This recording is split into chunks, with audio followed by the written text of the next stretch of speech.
What's up, everybody? Thank you for tuning in to another episode of the Word on the Beat talk show. I'm your host, Jen K. Today, I am with a CEO and director of Living Clean and Inspired. This business is something that is kind of close to my heart as I've struggled with addiction in the past. So we're just going to get into it and talk about what Living Clean and Inspired is all about, and talk a little bit about his background and how that's inspired this company.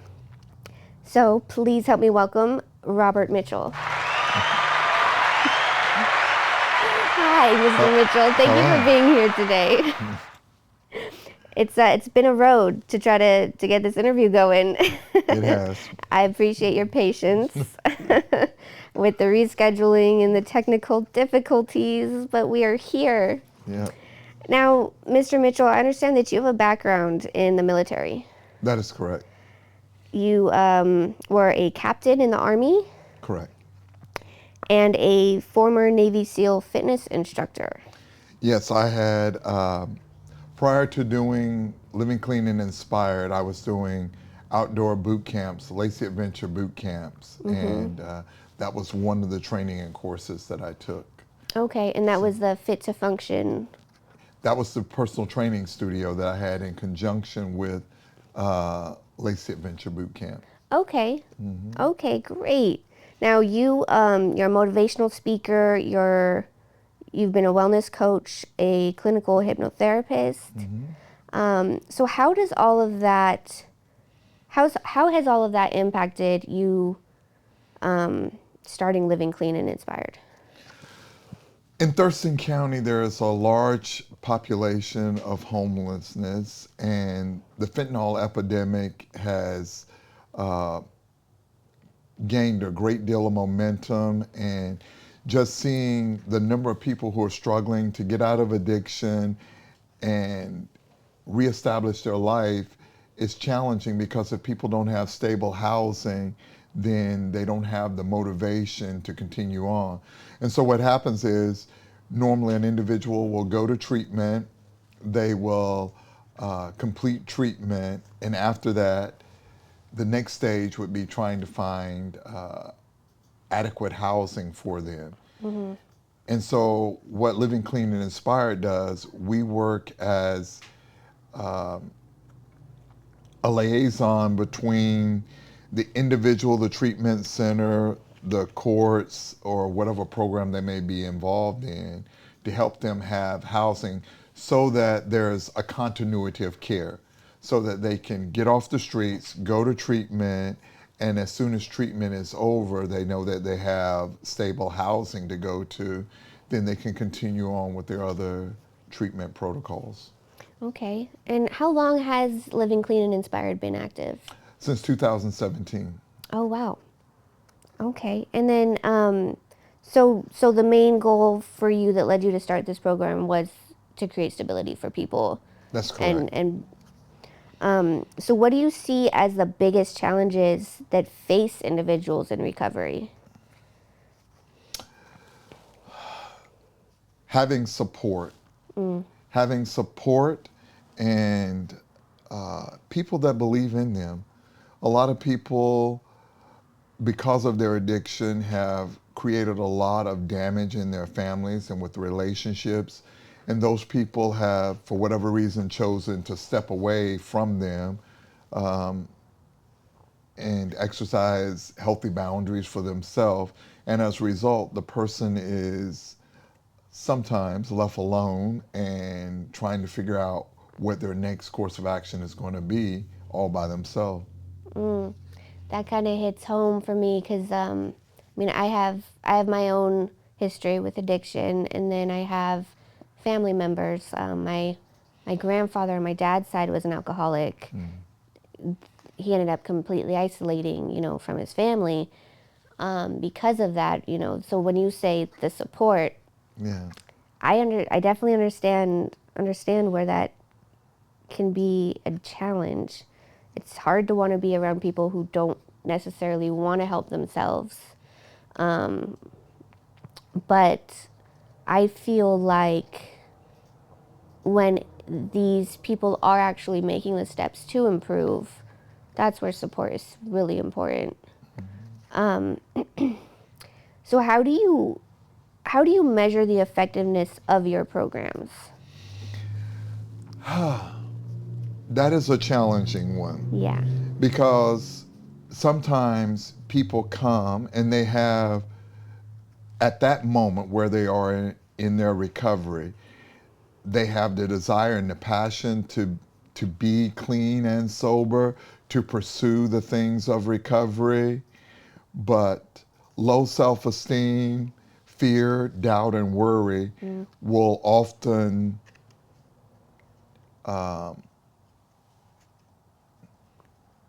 break the motivation that they have, and as a result of that, they don't put full effort into their program, and some relapse. But what having a structured peer support environment does is it offers that constant encouragement to them that you can do this, that you will be able to overcome the obstacles in your life, as well as being surrounded by people who are at the same place that you are, and those who are a little farther ahead of you, uh, gives that little bit of hope to everyone. Okay. And you mentioned that the um, well, let me ask this instead. How do you how do you trying to think of the way to say this. What support specifically do you guys offer? Because you said there's a peer kind of environment. So is it 12-step programs on top Okay. of the living on? Correct. So when a person comes to our program, they are required to do at least 3 support meetings a week. And Okay. that can be Celebrate Recovery, that can be Narcotics Anonymous, or one Alcoholics Anonymous, or one of the other 12-step programs. As well as they are attending their IOP or OP classes. And for those who don't know, what's IOP and Oh, OP? I'm sorry. Intensive outpatient or outpatient. Okay. I also house individuals who are in drug court, and that's a therapeutic treatment program to help people who've been involved with criminal charges that qualify them to enter into the Thurston County Drug Court program. And that is a structured program, 12 to 18 months, where they get intense therapeutic treatment outside of a correction facility, and they get to gain new tools to be able to become productive members of society. And so what our program does is when they arrive, they're linked up with other individuals in the house who may be in the same program that they are in or who've been in that program. And they serve as a peer mentor for them to help them get established, learn about the program that they're in, or to help them find their way around in the community. Because sometimes individuals come to our program from different counties for whatever the reason may be, and they're unfamiliar with where the buses are, where they should go, where the treatment center is. So we try to be a support to them in every way that we can, and if they need to be connected to resources that will help them, a lot of times they don't have their social security card, so we have to help them get that, or they don't have an ID card, and we get them connected with DSHS, which will give them a voucher to be able to get their ID card. So it just depends on what the individual needs, and we strive to connect them to the resources in the community that can meet that need. And if our organization can't do it, we're connected with Northwest Resources and the housing providers there who are connected to other resources that may be able to better serve the individual.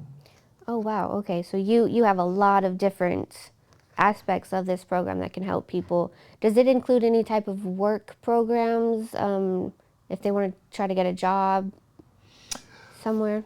So they are free to get employment at any time that's necessary in order to sustain their housing.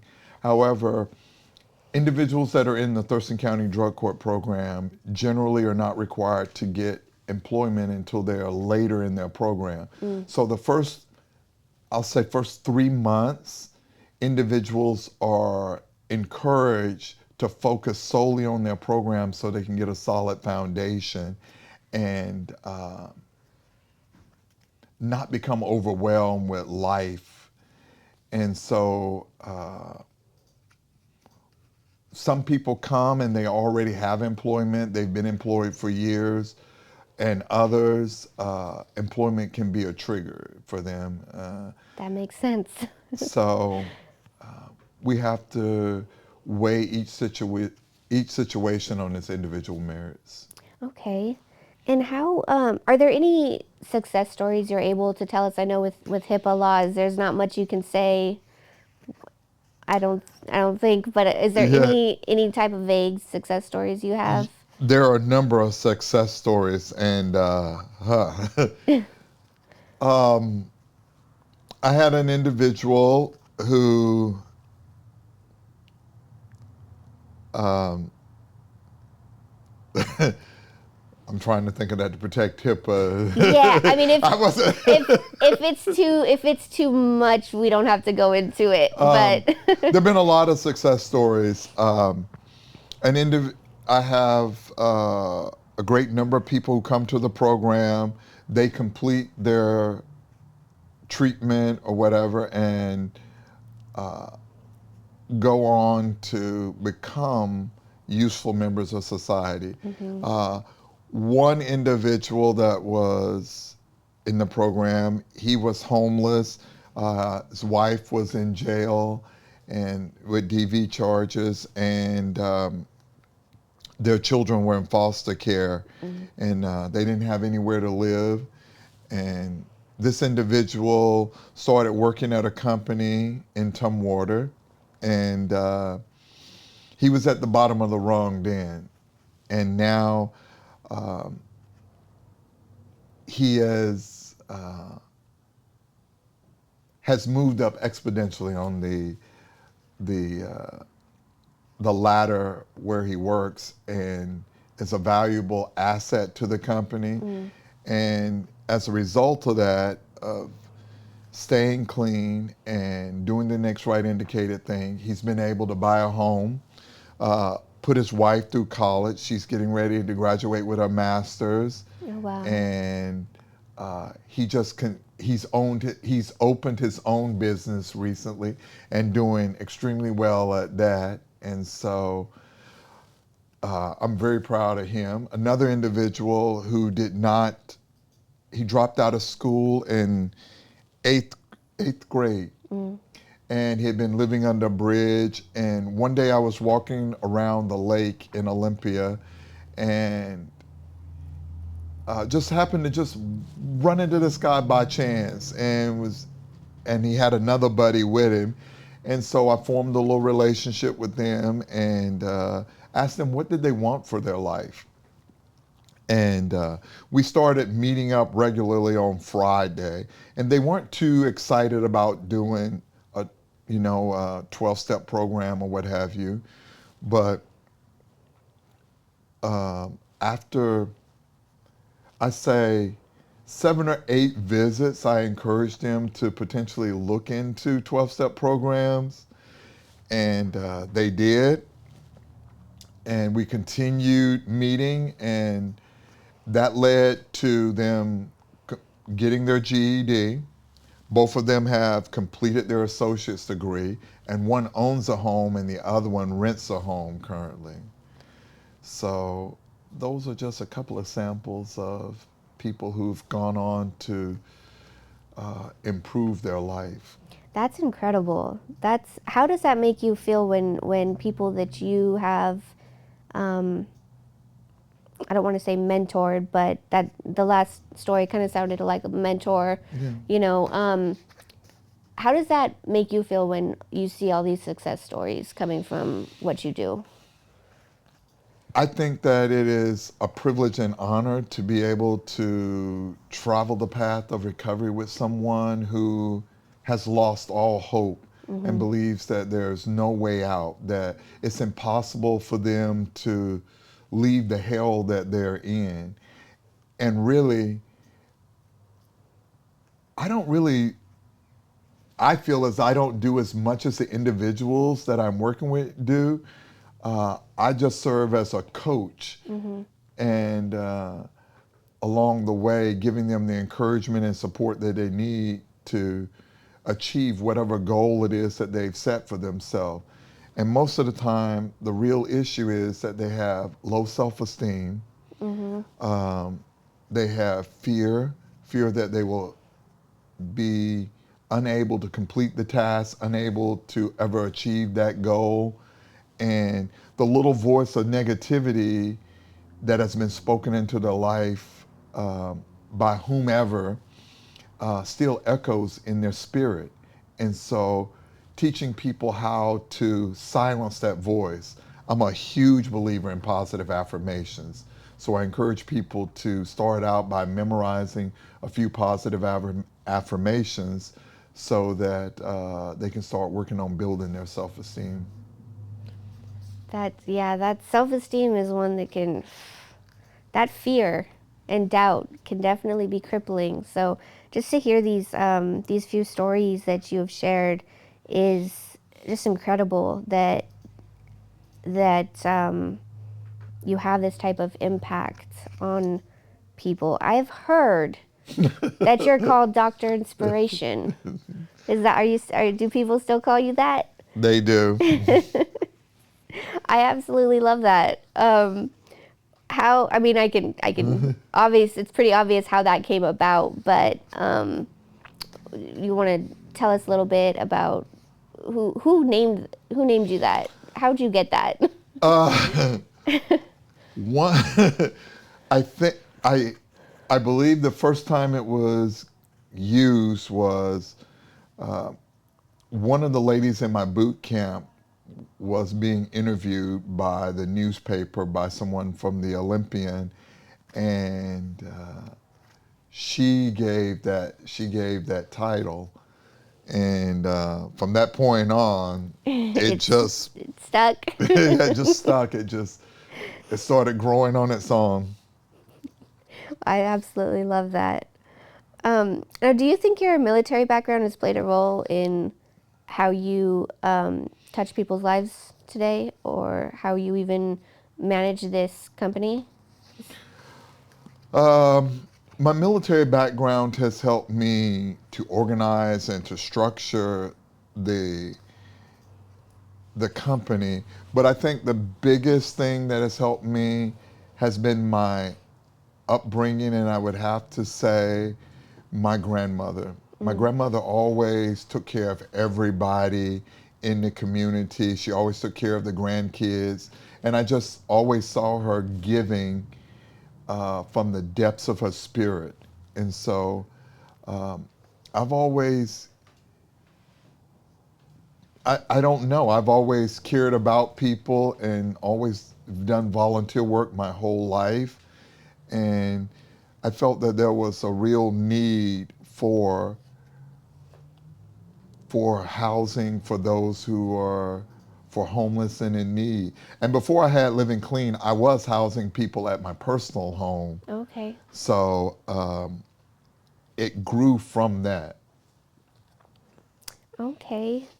That's incredible. It's people like you who impact the world, you know, with just the helping people. My dad was the same way. He'd help people anytime he could, and never expected anything back. He was, whether it was a small loan or giving people a ride to church or something, feeding people. He was always caring for people, and I kind of wish he was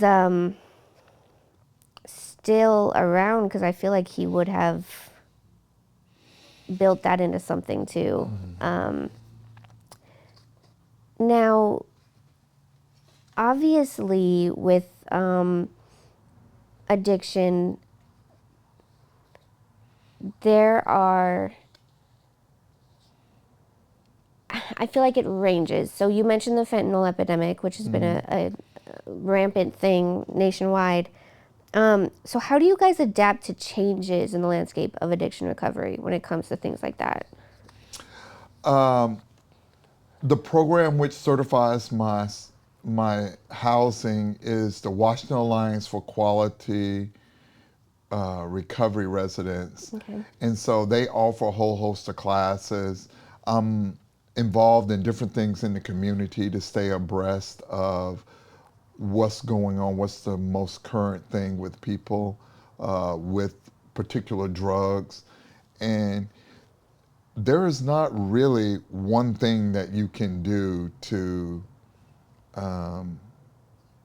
stay ahead of the different types of drugs that are being used. The only thing that you can do is continue to adapt and keep yourself educated as to what's the latest things that's harming and taking lives. And sadly and regrettably, not everyone catches hold of the recovery train. And that is one thing that I don't think that I'll ever get used to. I've had to tell a number of parents that their child has passed away as a result of an overdose. And many of those have occurred in some of the residents that I have. And yeah, you don't see it coming. You know, you're blindsided by it. There was an individual that I was sitting with, just like we're sitting now, on a Sunday, and I received a phone call from the house manager that they had found him in his room, and I was in disbelief, like, but that is the nature of the disease. That's got to be difficult to deal with. I couldn't even imagine. I know for me, I had a family member who became addicted to heroin to the point where he was shooting up in front of us at the kitchen table, and it was crazy. And there was a long time where he just wouldn't accept help, and obviously, you know, with addicts, you can't force them No. to get help. But you know, when he found out he was having his daughter, his first daughter, he got clean, and he's been clean. And I'm very happy for him, because then, you know, we've been able to reconnect. That's another part where the support comes in. It's hard to want to be around that, but it's also hard to not want to help. But I think a lot of times people want to help and people don't know where the line between helping and enabling comes into play. That's a good point. A lot of parents and loved ones want to help, but they prevent people from hitting their bottom because they always reach out and rescue them. And as a result of that, people do not get to that point of desperation where they want to do it for themselves. And so sometimes people have to go to treatment 6 or 7 times before they can, or something that will click inside and says, wait a minute, I need to stop doing this. That's a very, very good point. That line between enabling and support is crazy thin, very thin. So how, Can I ask a question? yeah. Do you see a change in, like, the people that get brought into your homes? Like, fentanyl epidemic comes, right? So there was crack, heroin, then fentanyl. I think that's the word. Crack, heroin, fentanyl epidemic. are the pills than fentanyl. Mm-hmm. Do you see a change in the people that come into your homes? Like, do you still get heroin addicts coming in? Do you still get the same amount when fentanyl hit? Do you still get the same amount of people coming in from? Absolutely. Okay. Just because there's a new drug out there doesn't mean that people abandon whatever, and we refer to it as their drug of choice. Right. People will continue to use those drugs, and right now, fentanyl is being added to everything. Right. And so, but the amount of fentanyl necessary Very little. is very little Mhm. to kill someone. Mm. And people don't realize when they're going back to their drug of choice, let's say it's meth, that now this person has added fentanyl in with that. And so they're used to taking a certain amount, and now they want to do that same amount, but it has fentanyl in it, so they end up overdosing. And I know some people or individuals who have died greater than 7 or 8 times and been brought back by Narcan. And then there are cases where I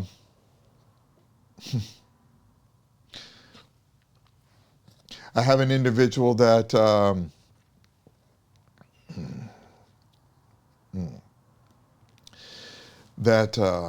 lived in one of my homes, and that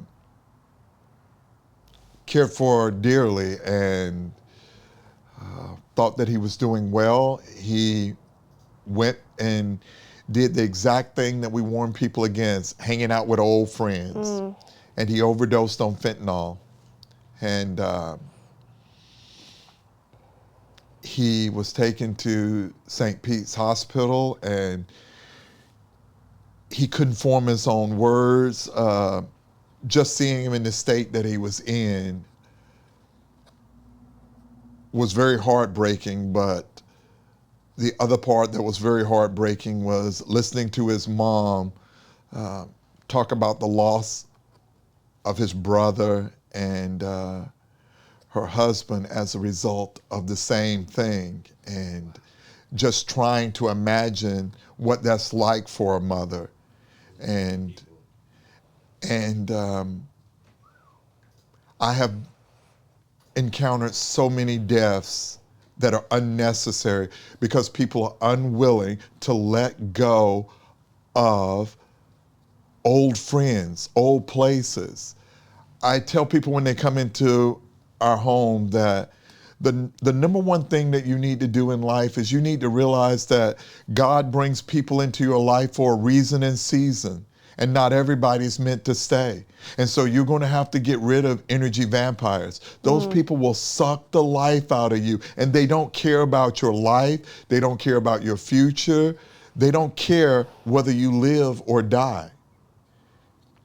And so if people are not adding to your destiny, if they're not propelling you forward in the direction that you want to go, you should let go of them.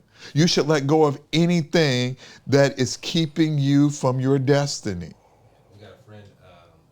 He's an engineer, and he was gone off the meth, and he decided himself to, like, he was like, I'm gonna just go to rehab. He checked himself into rehab, and then he gave up music.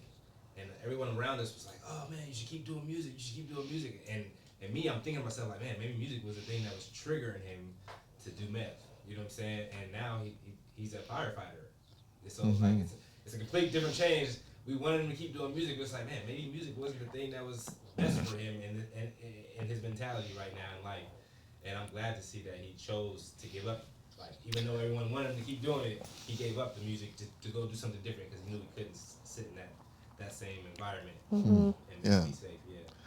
I think one of the other things is that people look at people on the street and think, they see an individual and they say, he is homeless or she is homeless, and they need housing. They need to get a job in that. And what people don't realize is those very same people that you see have mental health challenges.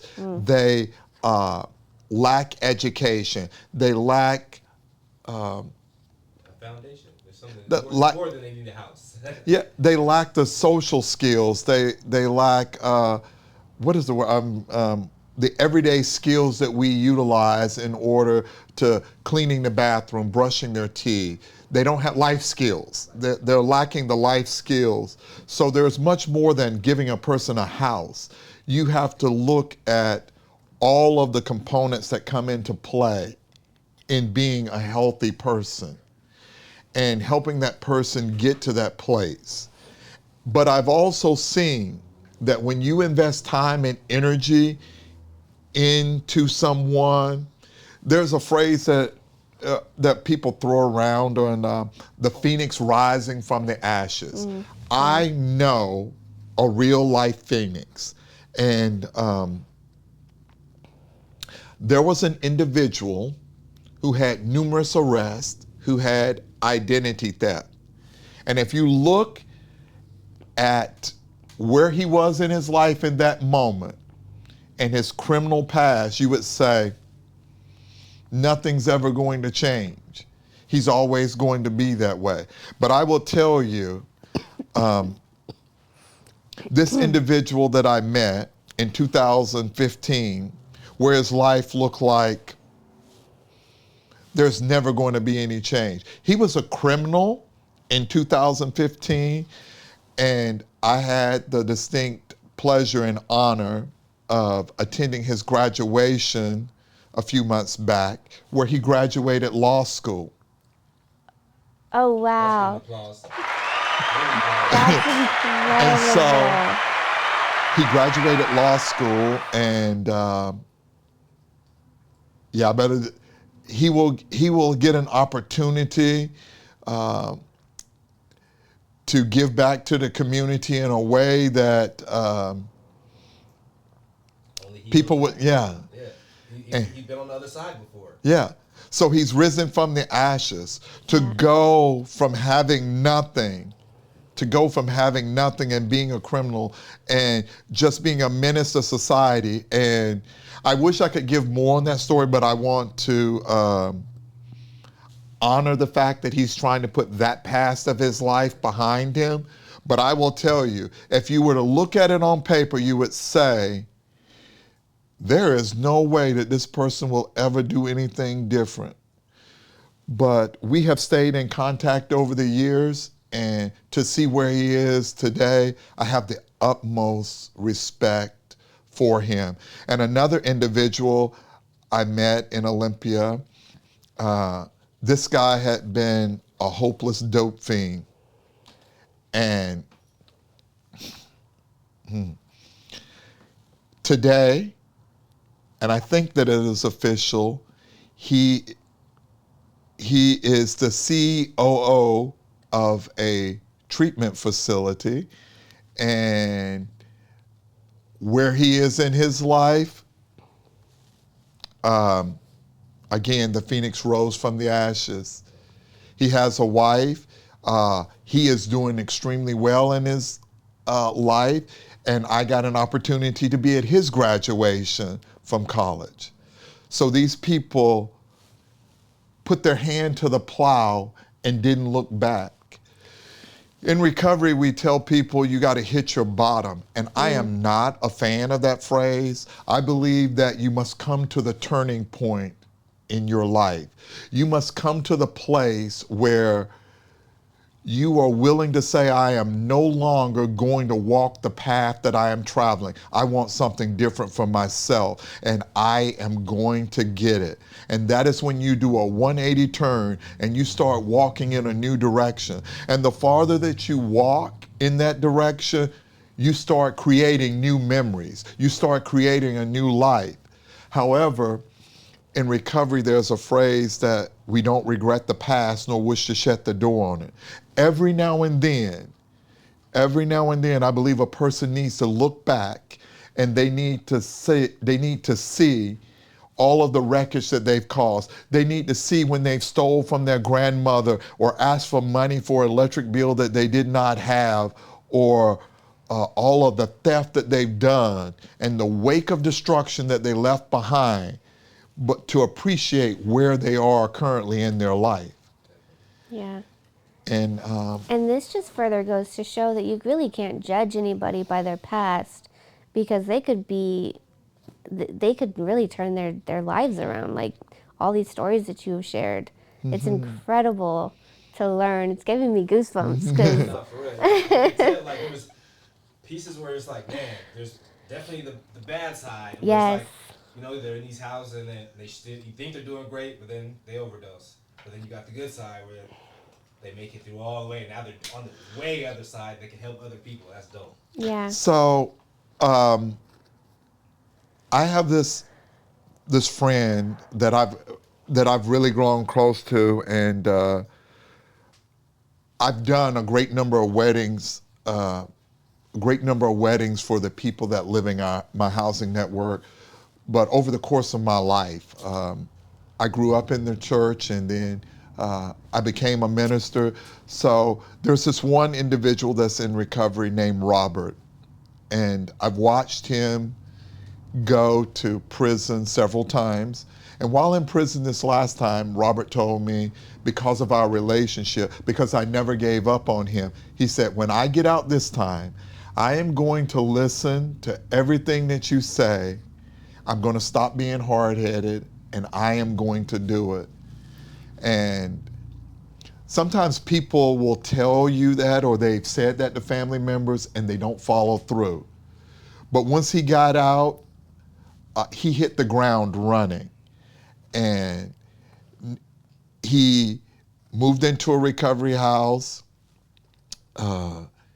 He's gotten married. He's working for the union, and he just moved into a house. So there is no greater joy to be with someone, to see them at their lowest point, and to see them climb to the summit and look out, and the smile on their face because they're in disbelief of what they've just done. They never thought they could climb that mountain, and now they've ascended to a place that was far beyond their imagination. And to continue to support them and let them know you shouldn't stop there. You shouldn't stop there. And the other thing is that I think that people need to really take to heart is when people have this idea about homelessness or people in addiction, you are just one medical appointment, just one use away from being that person. There are plenty of people who are not a member of a gang, not a drug addict. You break your leg and they give you Percocet or Oxy, and you can become addicted to that. And the next thing you know, you're off to the races. Nobody is exempt. funny you say that, because I had a work injury back in, goodness, 2011, I think. My back got so messed up, it's still messed up, but they gave me Percocet, and they kept giving me Percocet, and I got hooked on it for probably about 2 years. And I mean, I've been pretty blessed with the fact that I haven't had to, I've been able to stop my addictions. I've struggled with alcohol before too, so I've been able to stop them on my own and back away from it. But some people just aren't that lucky where they can just kind of get off of it themselves.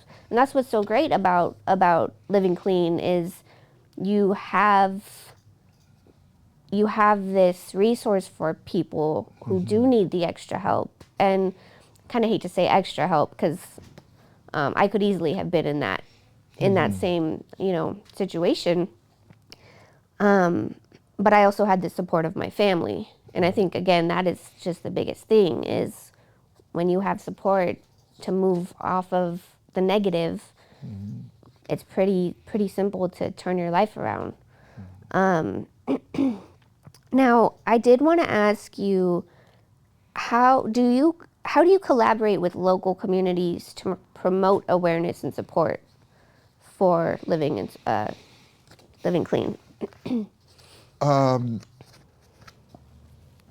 There are There are a multitude of housing providers in Thurston County. Not only are there transitional houses, there's what's also called Oxford houses, which have been around for a number of years. So agencies are familiar with those houses, and each one has their own criteria for admittance. For me, I engage with a great number of the treatment centers and DOC throughout the month and continually, really. And so I've established a relationship with these agencies, and so they're familiar with that. And I have a, it's crazy. I have a criteria for admittance into Living Clean, but I also believe that everybody deserves an opportunity to be housed. And a lot of times people are denied that opportunity because in some of the housing networks, people go, they interview, and they're voted in by their peers, and that doesn't always go the way that people want. And so I try to look at every aspect of a person's life and where they are, and both with the house's help and interviewing to determine if they are going to be a good fit for our housing network. Because ultimately, I believe that if we give people a chance, everybody can grow and prosper. Yes, I agree. Now, I wanted to kind of clarify because on your website, your program is specifically for men. Do you have any resources for women who may need Absolutely. help? There are other Oxford houses and transitional houses in the county which provide housing for females. Okay. But there's a new component to that that I've undertaken. We also house transgenders, Okay. and so that has been a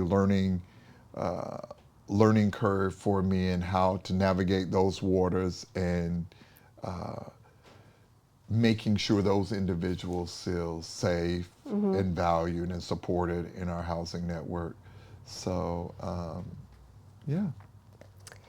Now, what are the goals of Living Clean for the next 5 years, or what are your future goals?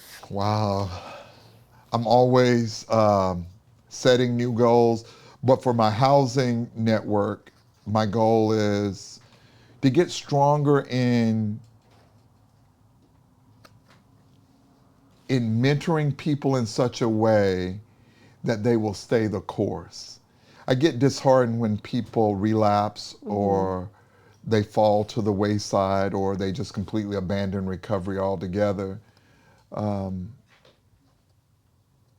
want people to realize that there is a way out, and I wish I could house every homeless person that there is in Thurston County, but there's just is not enough resources for that. Yeah. We definitely lack resources in various So ways. so a goal would be I would like to double the number of houses that I have. Okay. And what is the number of houses? Do you know? I do. In in my recovery network, I have 12 homes currently. Okay. And I have other homes that I use for those people who graduate from the transitional housing. So I have other homes in the community. So collectively, a little over 20 homes. Oh, wow. All right. And then approximately how many people can you house in one home? That varies. There's a criteria for how many people can be in one room. The average number of people per house is 6 to 8. Okay. Wow. And people share a room, two people to a room. Okay. That's incredible. That's a lot of people you're able to help. Yeah. And then when people graduate out, you can just Yeah. continue to help. Yeah, It's a I revolving want door. people to be able to learn how to live on their own successfully. And I wish that there were more housing available to help people give them that start, because the housing market is just so expensive. It's impossible Yeah. for people. And when people have felonies, they have DV or other offenses that preclude them from being able to rent. It's challenging. Yes, definitely is. And that's, I would say, one of my greatest pet peeves with life is we tell people they go to prison, they go to jail to repay their debt to society. However, if this person that got a felony in 1989 is still being held back because they have these felonies and cannot get housing or cannot get access to resources, then they're repaying their debt over and over and over. And Yeah. that is one of the largest problems. People get charges that preclude them from being able to rent an apartment, to rent a house, and they get discouraged. They get discouraged. And that is the very thing that leads them right back to what society says that you don't want them to do. Well, they can't do that if you're not going to give them the opportunity to be able to move forward. And to be able to move forward is, okay, this person got a felony in 1990 and has not had any charges since then. So should that felony from 1990 preclude him in 2024 from getting a house? I would say no. But if you run a background check, or it's going to show that felony or DV, and they are not going to be able to get housing. That's terrible. It's a vicious circle all the way around. And so that's why I provide housing. Yeah. I've seen, again, the phoenix rise from the ashes, and I know that people can overcome that. And if they can just hold on long enough to be able to overcome the time frame of that felony or that DV charge, that they can move forward with their life. But in the meantime, they have to have a place to live. They have to be able to support themselves. And there are not a great deal or a great number of employers who are felony friendly. And so that is huge in the recovery realm, that you have an employer that understands that this person needs to go to their IOP or OP, that they need to participate in their drug court program, that they're on DLC and they have to check in on Monday. So that means they may be late to work because they are not notified in advance when they have to UA, to give a urinalysis. Right. So they have to go and give the urinalysis. So they get a call and says, hey, I need you to come in and UA today. That means they may be late to work. So they have to call and say, hey, I have to go UA today. Can I come in at 8:30 instead of 8? All of that plays a significant role in supporting the individual that's trying to get to a better place in their life. Yes. And sadly, people don't realize that the wealth of support that's necessary for someone to get to a place of loving themselves, you couldn't put in 10 buckets. Because I've been homeless on the street for 8 years. So therefore, I haven't had a toilet to clean. I haven't had a shower to clean. I had no dishes to put away or to clean in the kitchen. I had no carpet to vacuum. So I don't know how to do these basic life skills. I haven't been to the dentist in 10 years. I haven't been going to get my hair cut. There's been no way for me to do my laundry. And so And besides that, my mental health, I'm alone walking the streets at night, talking to myself and trying to live and protect myself because there's a subculture in the homeless community that is dangerous on the streets. And so people have to do whatever to protect themselves. And so you take all of that and now you want this person to get healthy and whole, and there's fear. Yeah. There's fear. I've had so many things, like I'm trying not to be emotional. I had an individual I took into one of my homes who had been homeless for 11 years. And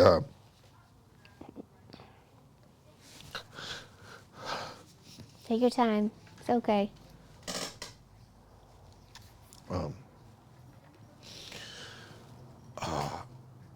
he could not get any housing. And so we housed him.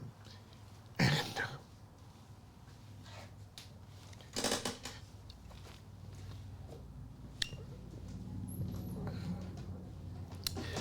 he was, oh, thank you. Yeah.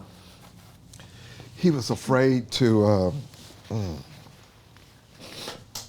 You can pass it. he was afraid to sleep in his bed. He was afraid to sleep in his bed. And we helped him out with food and other supplies. And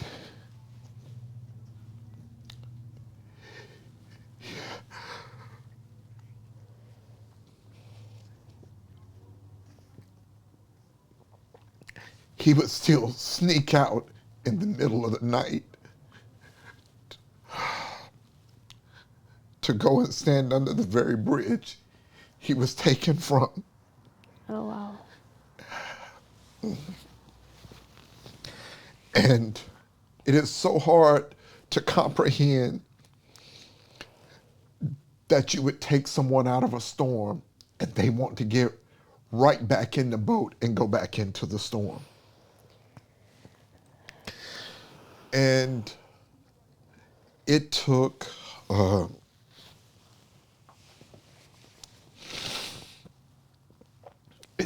over 9 months for him to be comfortable with just sleeping in a bed.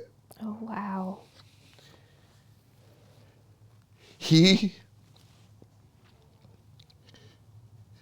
talked about being in a bed.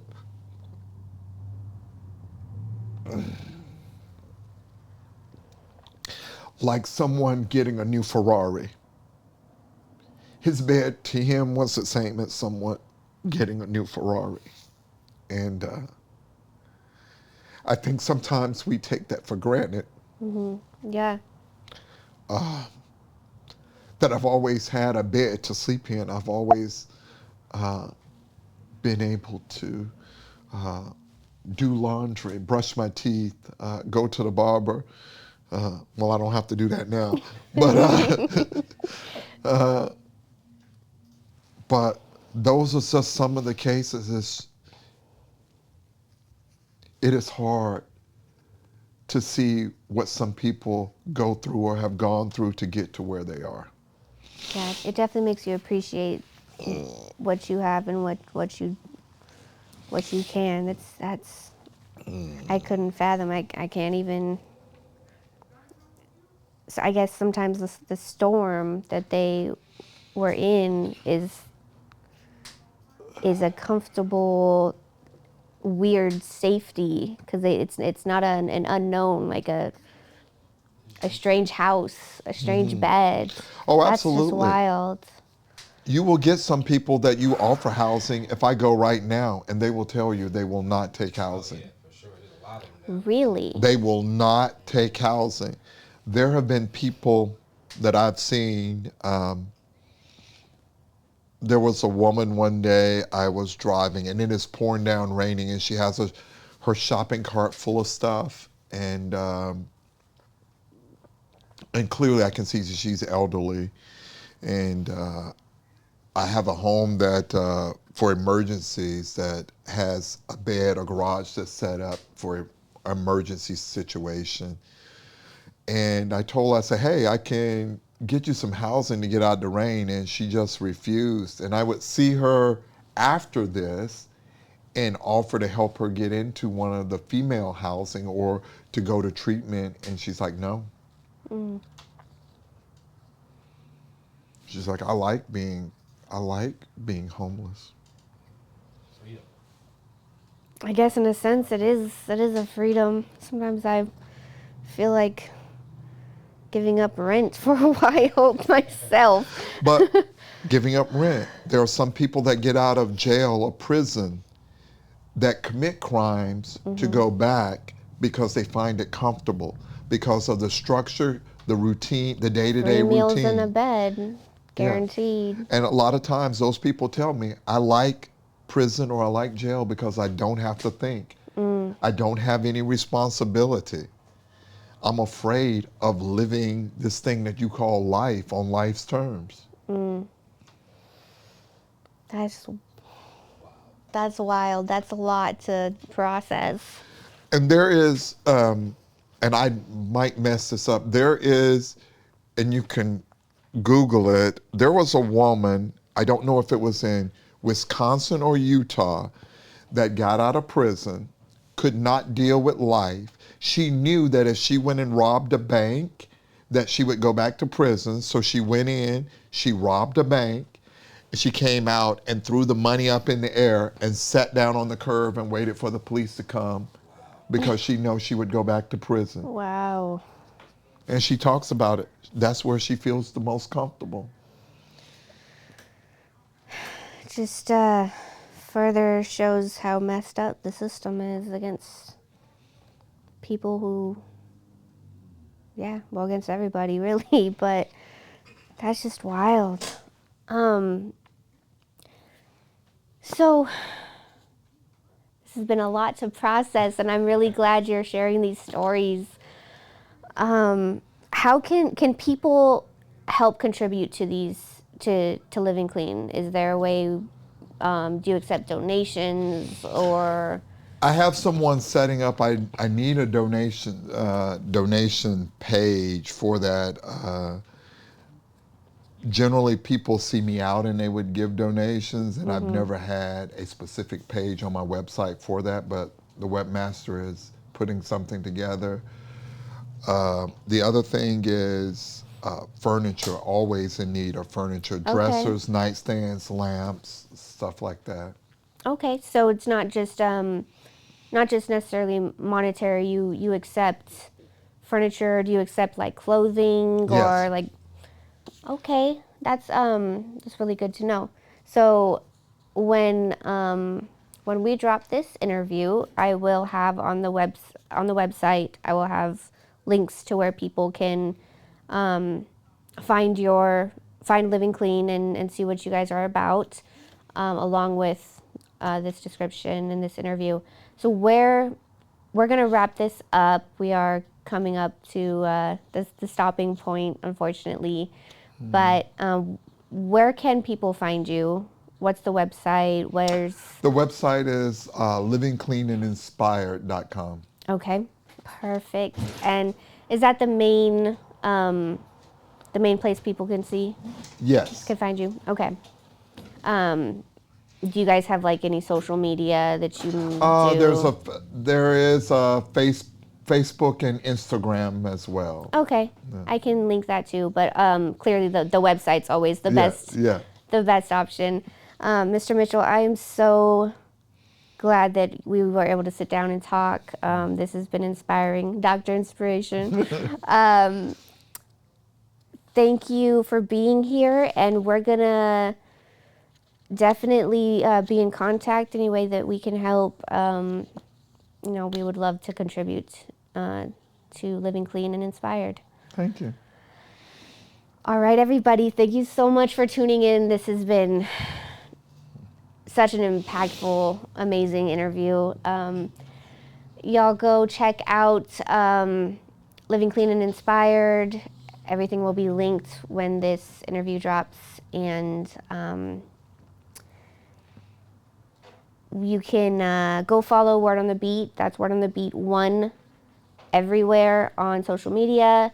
Shout out to my producer who shout out to Skip who helped us with our technical difficulties today. Shout out to my producer for his patience and willing to learn and improve my show. Go follow him at Long Live LRock, LROC, on all social media and music platforms. Y'all, we are shooting in the LX3 Creative Space in Tacoma, Washington. We have our recording studio upstairs with 2 amazing in-house engineers. We can shoot podcasts, different photo shoots, videos, whatever you need, we can do it. We even have notary services. 2 of us are notary publics, so whatever you guys need, we can provide. Just hit us up. Go follow LX3 Empire and LX3 Collective on social media. Thank you so much for tuning in, guys, and we will see you next time.